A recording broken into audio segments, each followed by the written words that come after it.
Assalamualaikum teman-teman, ketemu lagi di channel Misteri Sumatera 88. Jangan bosan-bosan ya teman-teman ya, karena masih judulnya Legenda Tewasnya Mahapati Gajah Mada di Tumihang, Haru, Aceh Tamiang kemudian.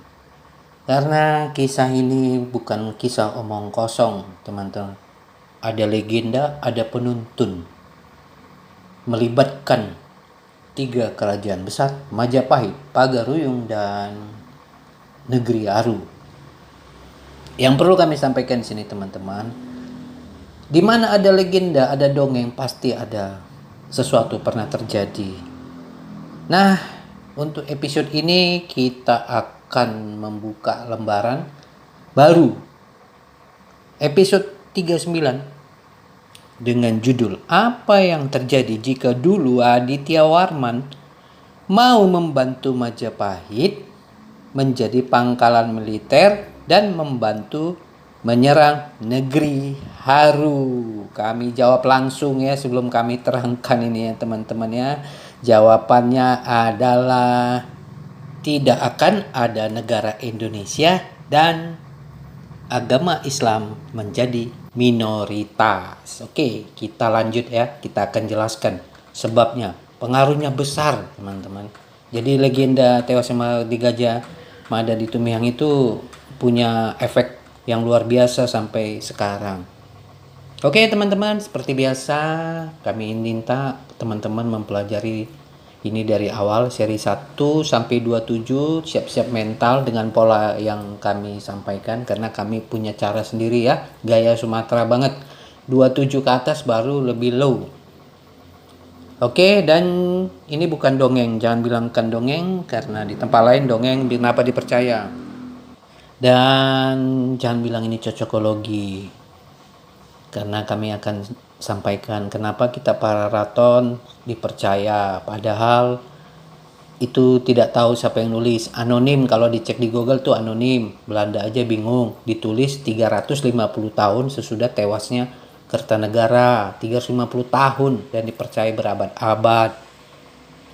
Sejarawan di Pulau Jawa aja masih berdebat, ada yang setuju, ada yang tidak. Coba, lalu kenapa kami tidak bisa melakukan observasi dan menyampaikan hasilnya?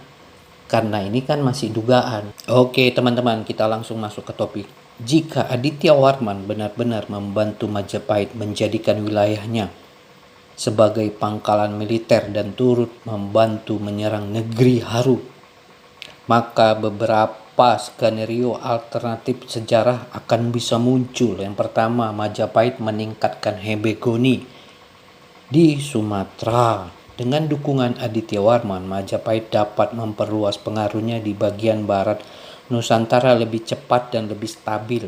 Sumatera, terutama bagian barat dan utara, bisa menjadi basis penting bagi ekspedisi militer dan ekonomi Majapahit ke Selat Malaka, ke Aceh, bisa mungkin nanti ke Thailand, pesisir timur Sumatera, bahkan ke Semenanjung Malaya. Yang kedua, negeri Haru bisa ditundukkan lebih awal.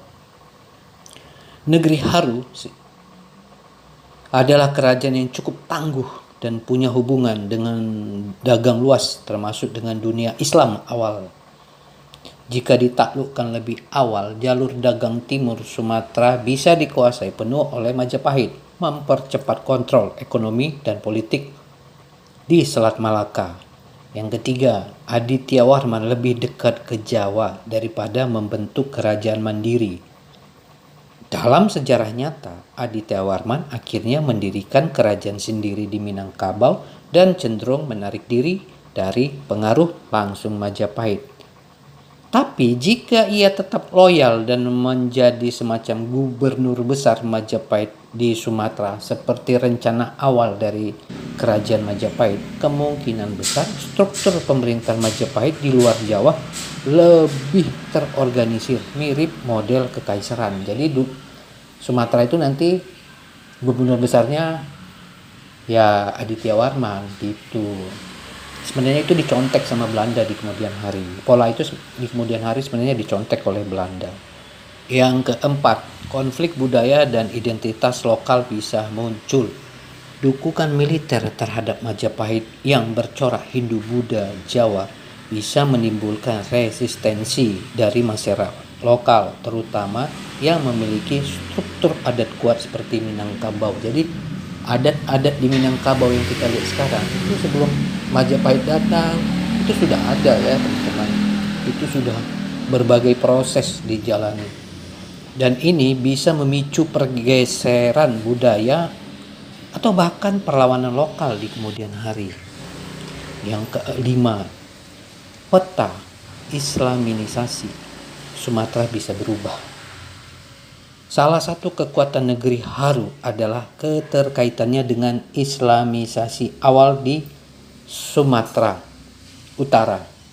Jika Haru ditaklukkan, proses Islamisasi di Sumatera bagian timur dan utara bisa melambat atau dialihkan jalurnya. Oke ya teman-teman. Implikasi lebih lanjut, Majapahit bisa tampil sebagai kekuatan laut dan dagang dominan di seluruh Sumatera. Namun juga berpotensi menjadi kekaisaran yang terlalu luas dan sulit dikontrol dari pusat. Ya, seperti imperium besar yang lainnya lah di Eropa, seperti Turki Ottoman, terlalu luas juga nggak bagus. Konflik internal antara elit lokal dan pusat Jawa bisa timbul lebih cepat.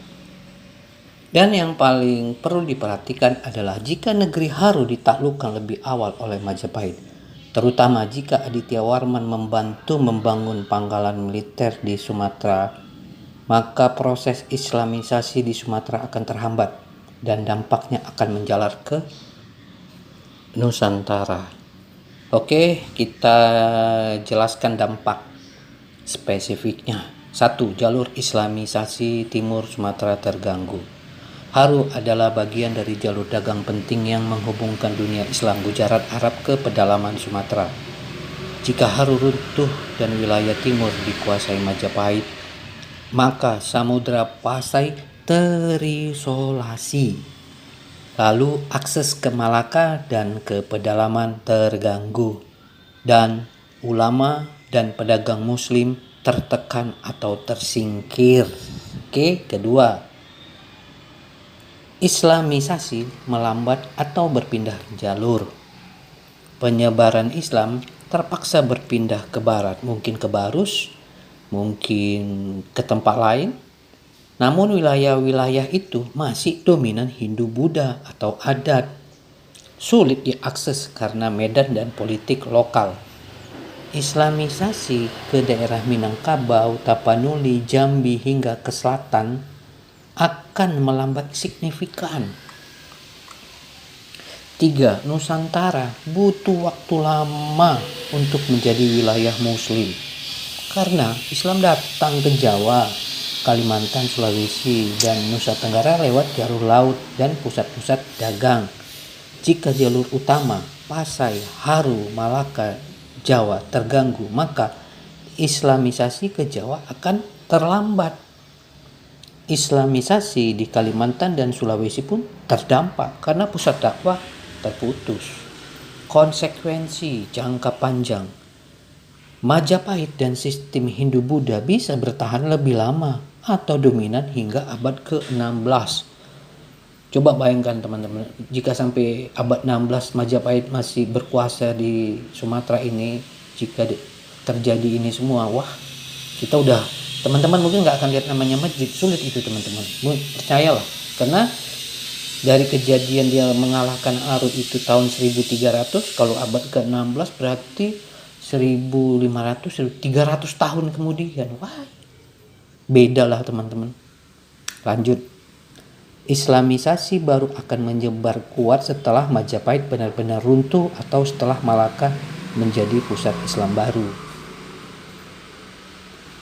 Wajah budaya Nusantara hari ini sangat berbeda, mungkin lebih menyerupai India Tenggara, Tamil Nadu dengan warisan Hindu-Buddha yang dominan dan bertahan kuat di Sumatera sekalipun. Ya, ini teman-teman, kan kayak tadi, kita nggak akan melihat masjid loh kalau ini tidak terjadi. Islamisasi di Sumatera adalah hasil keseimbangan antar kekuatan lokal, keterbukaan pelabuhan dagang, dan jalur internasional. Jika satu simpul penting seperti Haru dihancurkan lebih awal, seluruh jaringan akan melemah. Dan sangat mungkin, ingat ya, dan sangat mungkin tidak akan ada pernah negara Indonesia seperti yang kita kenal sekarang. Dan Islam tidak akan menjadi agama mayoritas. Oke, kita runtun sejarahnya ya teman-teman. Jika ini harus ditaklukkan lebih awal dan Islamisasi Sumatera tergantung. Pertama, Islamisasi terhambat di titik awal. Ingat, Sumatera adalah gerbang awal Islamisasi Nusantara. Kenapa? Karena Selat Malaka. Yang lalu Samudra Pasai, Haru, dan Malaka adalah titik-titik kunci. Jika Majapahit berbasis Hindu-Buddha menguasai Haru dan menekan Islamisasi, Samudra Pasai pas terus terisolasi teman-teman. Bisa-bisa Samudra Pasai itu pun bisa berubah jadi Hindu teman-teman. Malaka kemungkinan besar tidak akan muncul sebagai kesultanan Islam. Betul teman-teman. Malaka mungkin bukan Portugis mungkin di situ teman-teman. Bisa-bisa Majapahit juga di situ teman-teman. Berubah teman-teman kalau ini terjadi. Jalur ke Jawa, Kalimantan, dan Sulawesi tertutup. Kenapa tertutup? Karena Majapahit sudah memegang Selat Malaka. Ingat, Selat Malaka itu adalah selat penting di dunia sampai sekarang. Yang kedua, Majapahit bertahan lebih lama. Majapahit bisa berekspansi lebih agresif dengan pangkalan di Sumatera. Oh, bisa teman. Malaysia bisa dihajarnya, mungkin bisa sampai ke pinggiran Tiongkok sana. Lalu tidak ada ancaman dari kekuatan Islam seperti Pasai ataupun Malaka. Benar teman-teman, Malaka bisa-bisa nggak pernah kita lihat.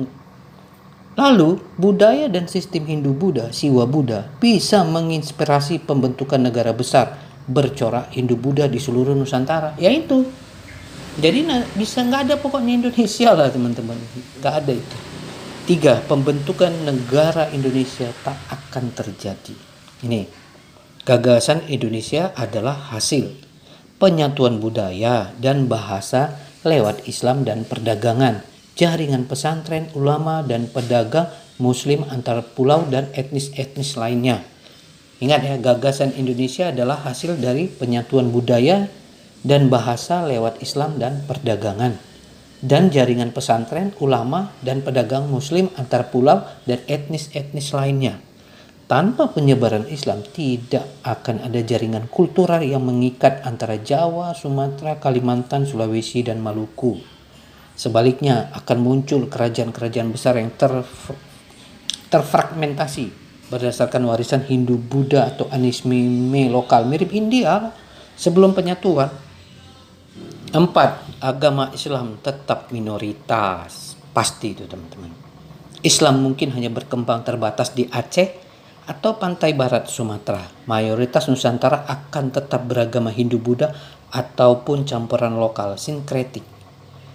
Tak akan ada Wali Songo, Kesultanan Demak, ataupun Kesultanan Mataram Islam. Pasti itu teman-teman. Bahkan VOC dan kolonialisme Belanda akan menghadapi Nusantara yang terfragmentasi secara agama dan politik. 5. Arah sejarah dunia bisa berubah. Tanpa Indonesia sebagai negara muslim terbesar di dunia, demografi Islam global berubah total. Politik Asia Tenggara jadi sangat berbeda. Malaysia, Brunei, dan Indonesia tidak akan menjadi pusat Islam Asia Tenggara. Bisa teman-teman, bisa. Malaysia murni itu mungkin itu masih Hindu kan. Bisa dulu tuh masih Hindu-Buddha itu semua teman-teman. Coba bayangkan kalau Haru dulu ditaklukkan, wah berubahlah.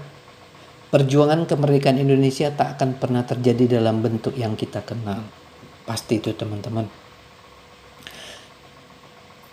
Kesimpulan finalnya teman-teman, tanpa Haru sebagai jalur dakwah dan benteng pertahanan awal, dan jika Majapahit berhasil menguasai Sumatera lebih kuat, maka tidak akan ada Indonesia modern sebagai negara mayoritas muslim. Yang muncul bisa jadi adalah kerajaan-kerajaan besar bercorak Hindu-Buddha yang lebih India sentris, bukan Islam sentris. Ya, kalau dia dibilang lebih India sentris sih kayak kucet-kucet tahe lah kita. Ya kan, kayak film India itu. Begitulah suasananya teman-teman. Nah, Ya kan? Buktinya karena sekarang orang kita Indonesia kan hobi kali nonton film India. Ya mungkin kalau dulu Majapahit masih ada ya mungkin kayak gitu teman-teman. Makanya ya orang Indonesia suka kali ya nonton film India. Aku rasa itu ya. Bisa juga ya teman-teman. Jadi masih ada rasa-rasa apanya, Hindu-Budanya kali ya. Karena orang film India itu paling laris di Indonesia teman-teman. Karena begitu kami mempelajari ini ya juga ya. Kucu-kucu tahe lah kita. Cuman mungkin bahasanya aja beda. Oke, teman-teman. Itulah ya yang mungkin kita bisa sampaikan dulu di episode ini ya. Jadi teman-teman, legenda tewasnya Mahapati Gajah Tumiang itu bukan omong kosong, teman. Kalau nggak ada dia nggak tewas dia di situ, kita nggak ada Indonesia. Itu sebenarnya salah satu bukti, teman-teman. Itu sebenarnya bukti. Kalau dia masih hidup, teman-teman, ya udah jadilah seperti ini. Ya kan? Oke teman-teman, ikuti episode berikutnya. Jangan lupa like, comment, dan subscribe.